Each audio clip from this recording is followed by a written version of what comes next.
Ladies and gentlemen, good afternoon again. Let's start our second technical session. You will have now CEO Crest Australia and New Zealand, Greg Rudd. Very much, and hello from Australia. We once thought we were very safe on the other side of the world, surrounded by water. Those days are over.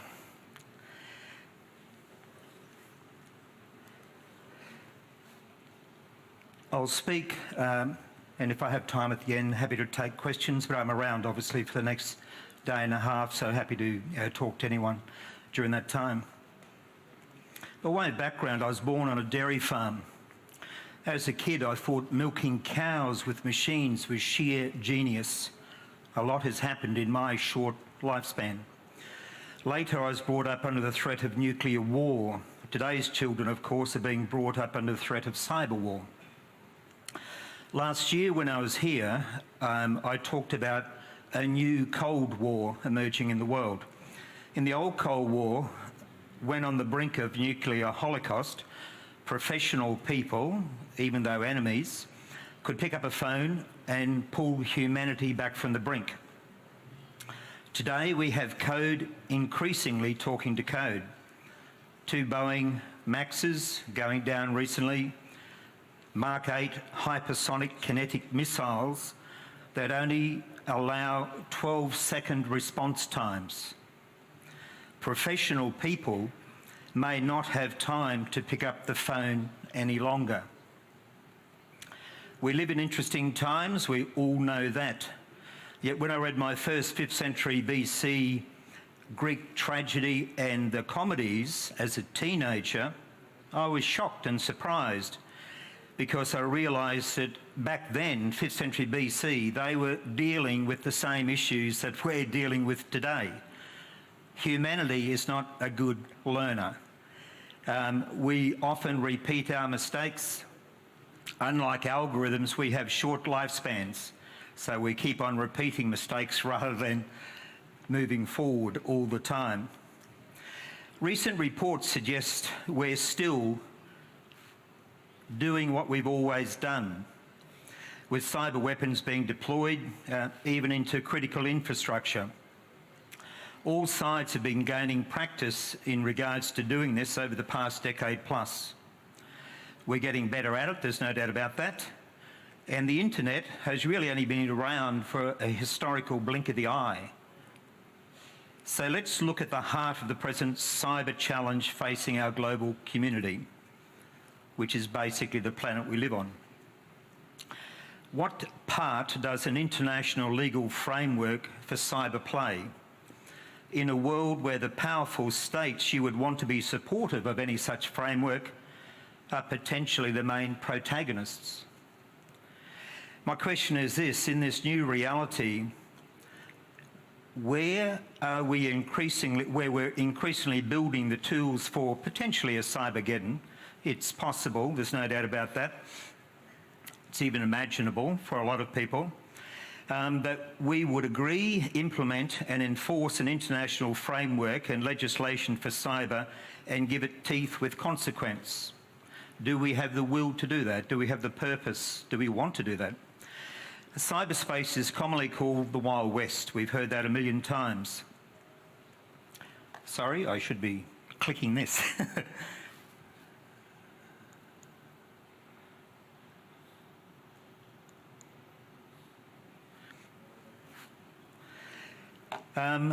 So we know that. After decades of international discussions, global symposiums, years of research, millions of dollars spent, tens of millions, hundreds of millions, and many fruitless conclusions drawn, we still have no established legal framework for cyber. We know that.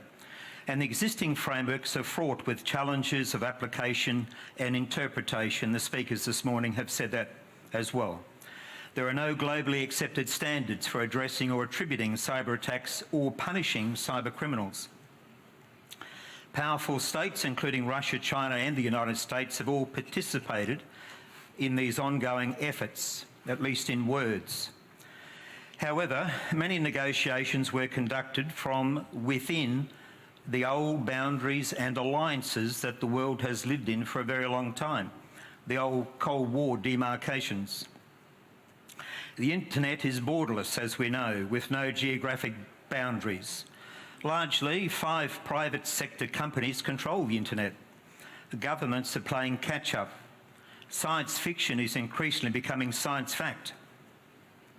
I remember seeing dystopian movies back in the 70s where corporations ran the world after governments had failed. At the time, I thought that was a stupid premise. Not so stupid now.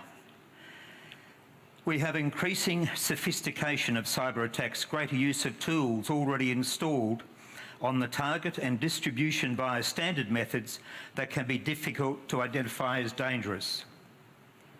It appears the bad guys are outstripping the good in the race to deploy new, more effective cyber attack tools yet in our tribal world, of course, there's always argument over who are the good guys and who are the bad guys.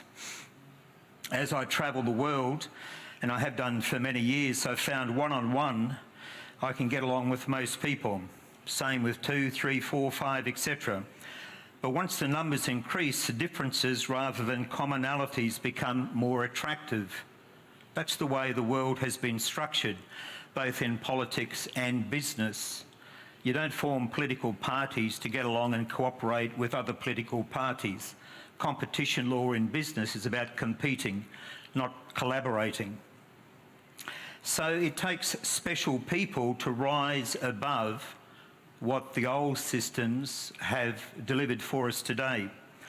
The internet, as we know, is natively international, as is almost every cyber attack, regardless of who's doing the attacking, whether they're supported by a nation state or not.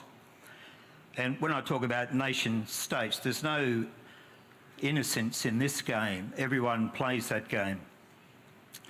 If we do develop a legal framework for cyber with teeth, it needs to work for the masses as well as the military. As I'm often told, what's the point of international law if not everyone plays by that law? President Xi has publicly stated many times, party law will always override Western law. President Trump will always put America first. Russia is Russia. Most Asian countries won't pick sides. Brexit is not about cooperating and coming together. Crooks just follow the money. Today, nationalism is rising. It's a difficult environment to make global cooperation work.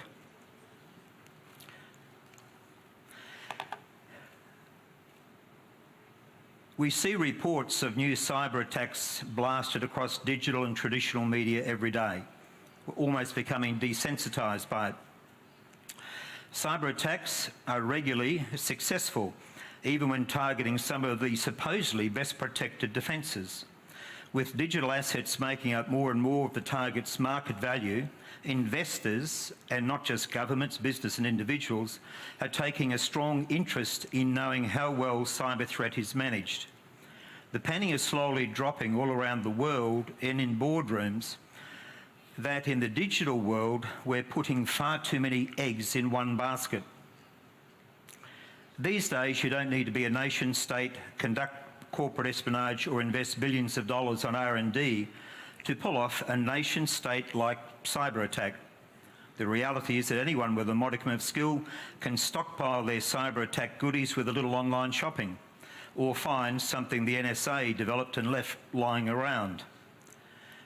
It's no longer kids in dark rooms doing the hacking. Global organised criminals, sometimes in concert with nation states, prosecute massive cyber attacks against major targets. Many cyber attacks use small, smart, single-purpose software modules, which you know. These bots are packed with sophisticated attack and control methods and do simple and structurally repetitive things at a much higher rate than possible for a human being. Bots can also use artificial intelligence technology and complete tasks in an automated way without needing humans. Bots accounted for 37.9% of all online traffic during 2018. A bad bot doesn't care, it just targets. Bad bots are relatively easy to purchase on the internet, and the reality is that there are very few barriers to creating a global cyber attack.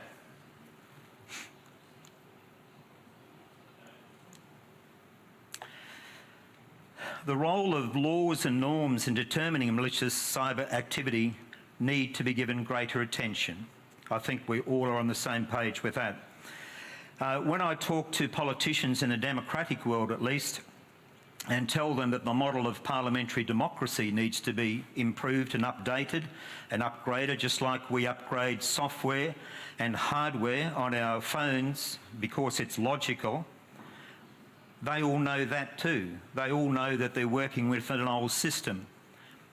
But there's knowing something and doing something meaningful are two totally different things.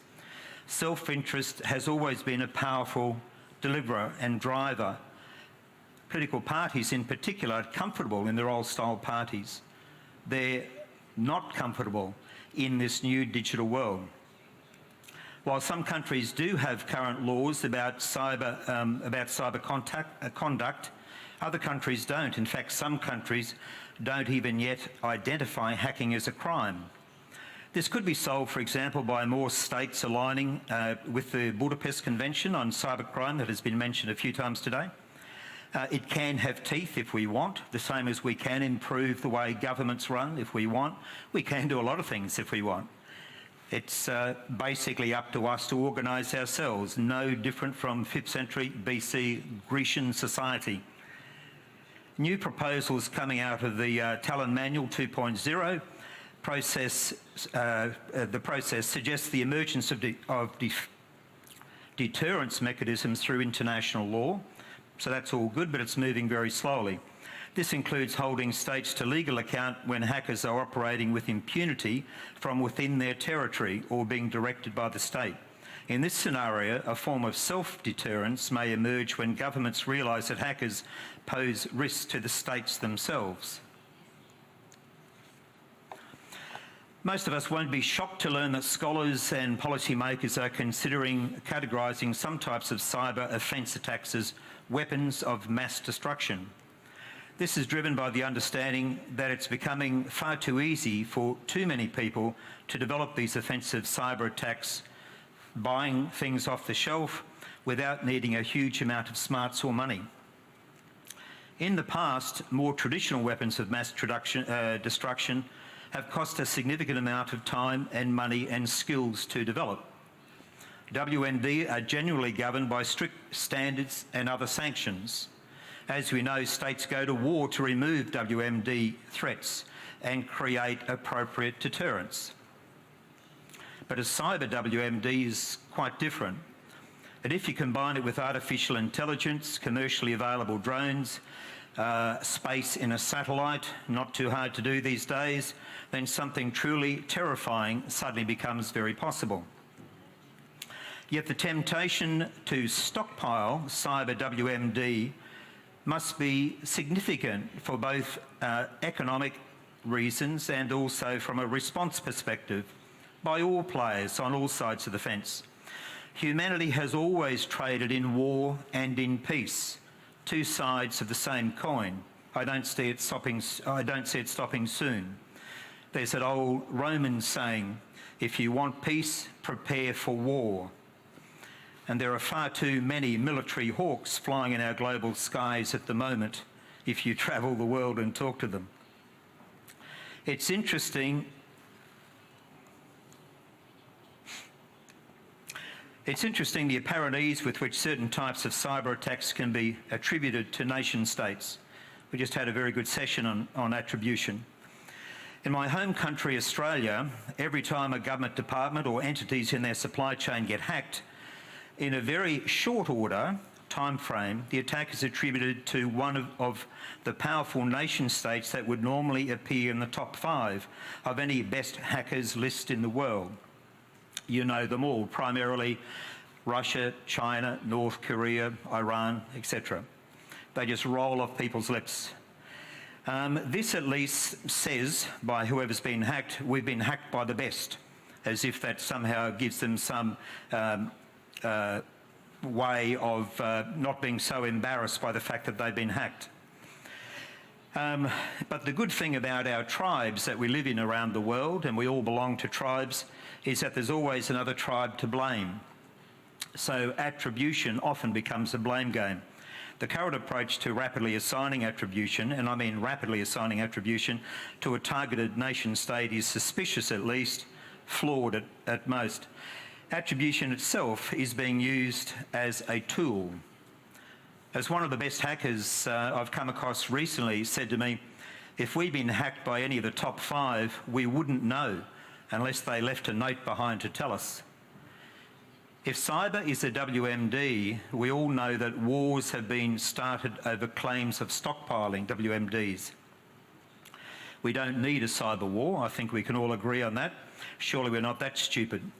But if it's code talking to code and professional people from different tribes not having the time to pick up the phone to tone things down, then science fiction will increasingly become science fact and humanity will suffer.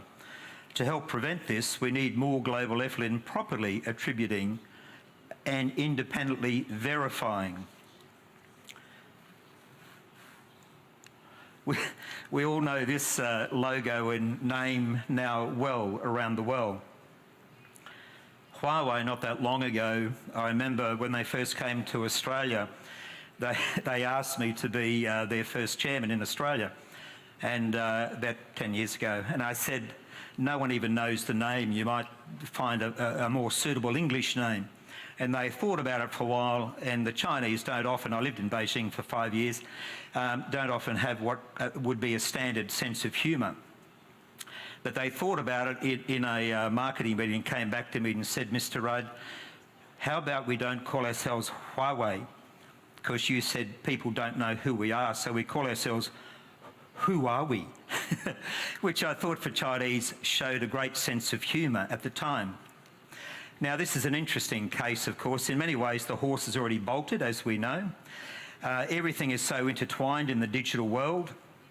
But Huawei has been used to draw a symbolic line in the sand. Does Huawei do some of the things that it's accused of doing? Of course. Do other countries do it? Of course. Do other companies do it? Of course. Okay, so but the challenge has been put out, particularly by the President of the US, pick your tribe you want to belong to. It's not the way the digital world works. This is the issue. It's borderless, as we keep saying. This is all about old-style governments trying to deal with a new-style world problem, and they don't quite know what to do. So they put up geographic borders in a digitally borderless world and think somehow it's going to work. They always think, how do you control? Barriers can be put up, sure, but in the digital world, smart people will always get around those barriers. So this is going to be a long journey with many ramifications. Chaos rather than common sense appears more likely in the immediate future at least.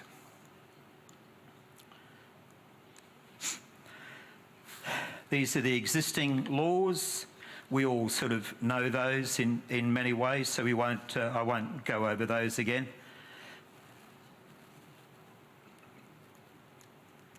So there's many questions to answer in around who has the authority, who would enforce, and proof, evidence. Imagine we could collaborate to deliver. And we can, but as I keep on saying, we just choose not to.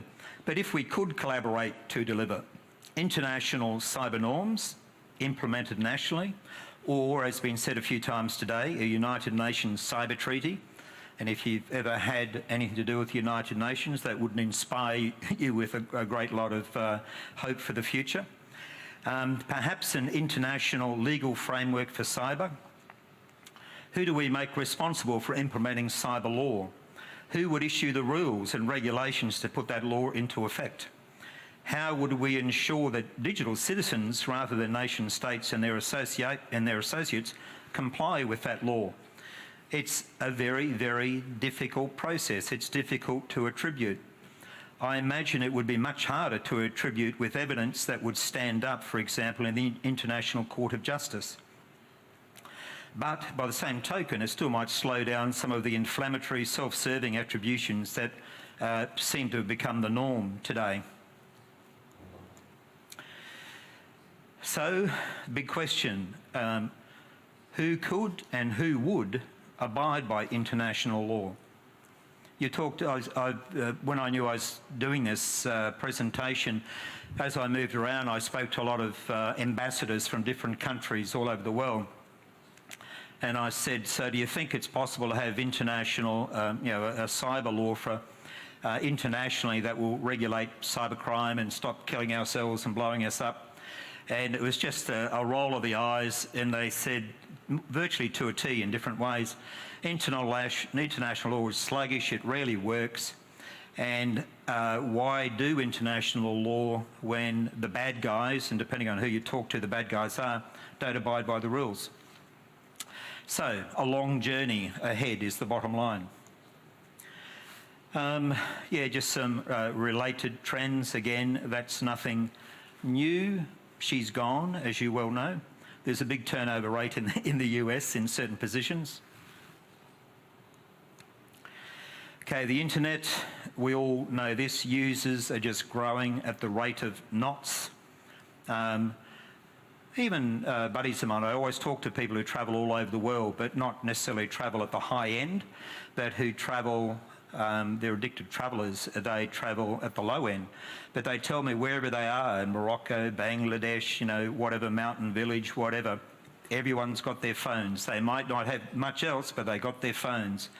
And they are getting pissed off, the youth in particular, that they're missing out on life. Once upon a time they could be controlled through lack of knowledge. Very hard to control them now. Social media, as we know, is just booming. We once thought that China, with 1.4 billion people, or 1.3 when I was living there, and India with 1.3 now and 1.2 when I was living there, we thought that was huge. But Facebook has been said a number of times, they will have problems, they will slow down. They are far from slowing down, they're just growing all the time. And Facebook's a typical example of how governments don't know how to respond.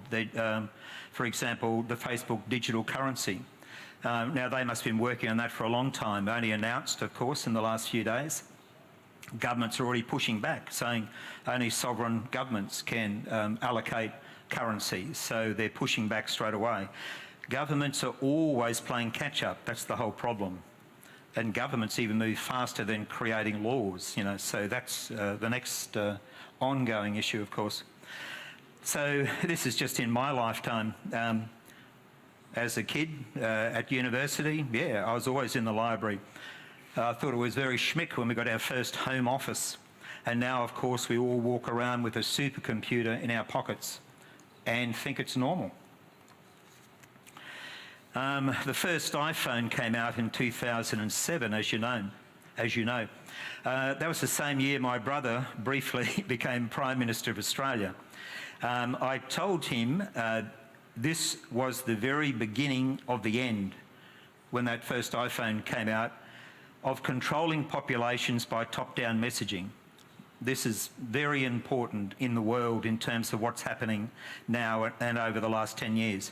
Institutions like democracies and churches that relied on top-down messaging to create trust in their followers would be weakened, and they have been over the last 10 years, because information comes from multiple sources. That part I got right, but what I didn't know was that modern-day social media eventually and quickly would go close to almost legitimising lying, that we call fake news. It's just all over the place now, to the point that trust in everything is depleting. Individuals are reverting to their own tribal groups more and more, making international collaboration even more difficult. Okay, so look at this one. Again, science fiction becoming science fact. All players know, and President Xi said it only again recently, but everyone else knows it, whoever controls space controls the world.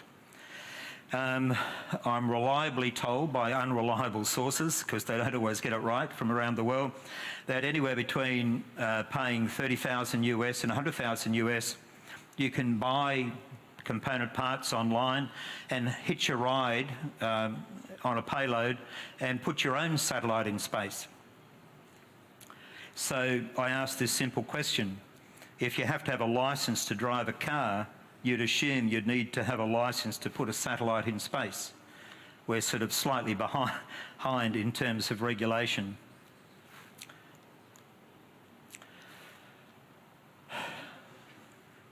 Okay, we've always talked about cybercrime, but really now we're talking about a cyber crime economy. It's so huge now that it's not just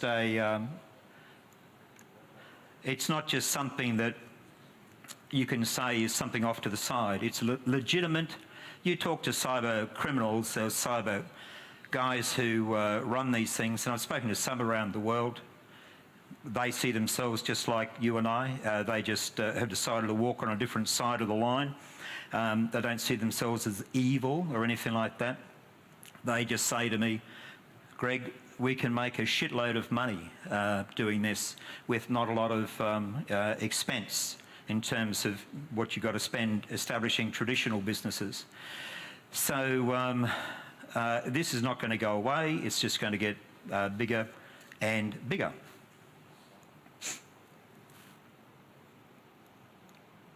Okay, yeah, so this one we've all seen before, those ones, so that's goes to show you how fairly recent it's all been though. 2010 to now, we're sort of in that decade and so much has happened.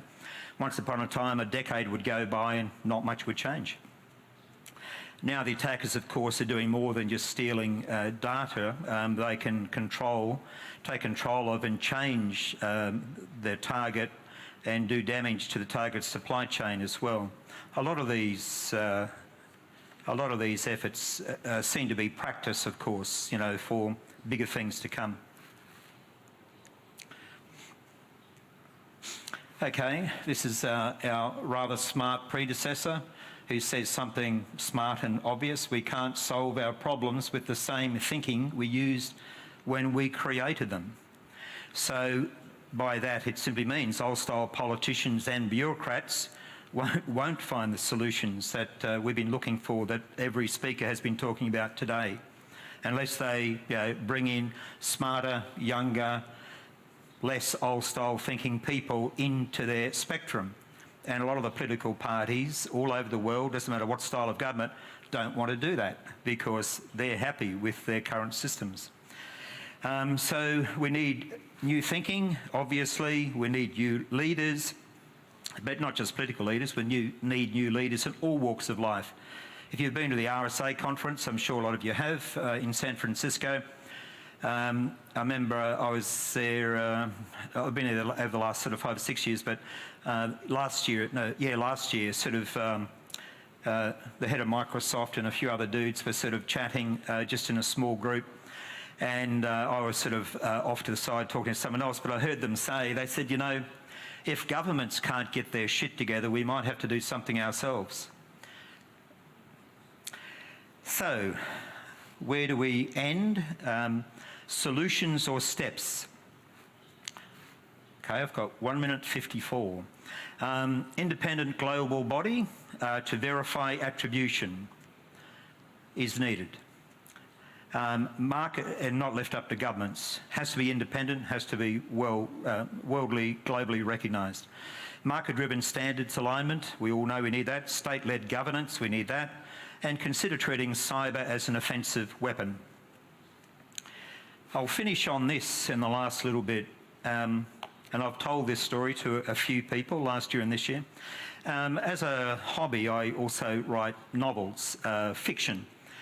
And the current series I'm writing under a pseudonym is called The Inquisitive Gene. Now, I call it that simply because I've always believed that humanity is addicted to invention. We're addicted to being inquisitive. So we invent.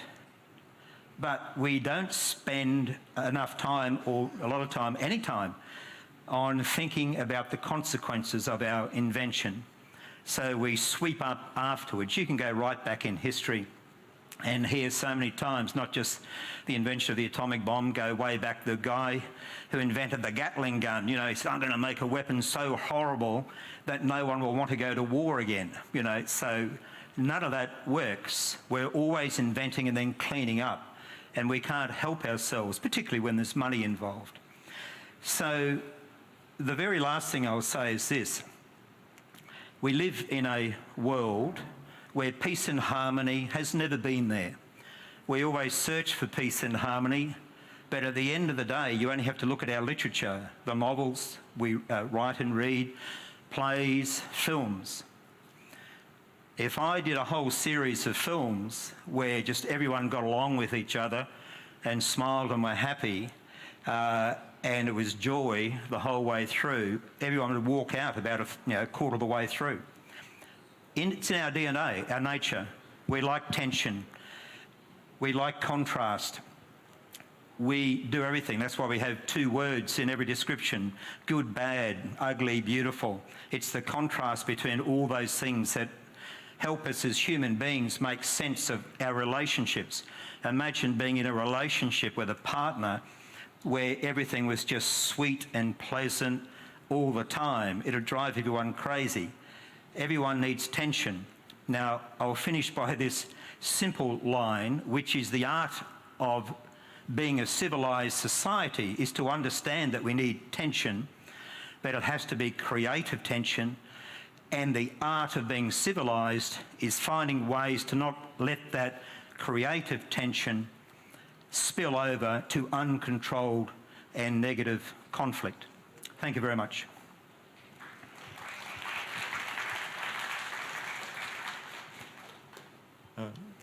Дамы и господа, Ladies and gentlemen, questions, please. No? Unfortunately, but if anyone I'll be around for the next day and a bit, so if anyone wants to have a chat, there are no answers, so there's no point having questions, really. But more than happy to talk. All we can do is try our best. Thank you.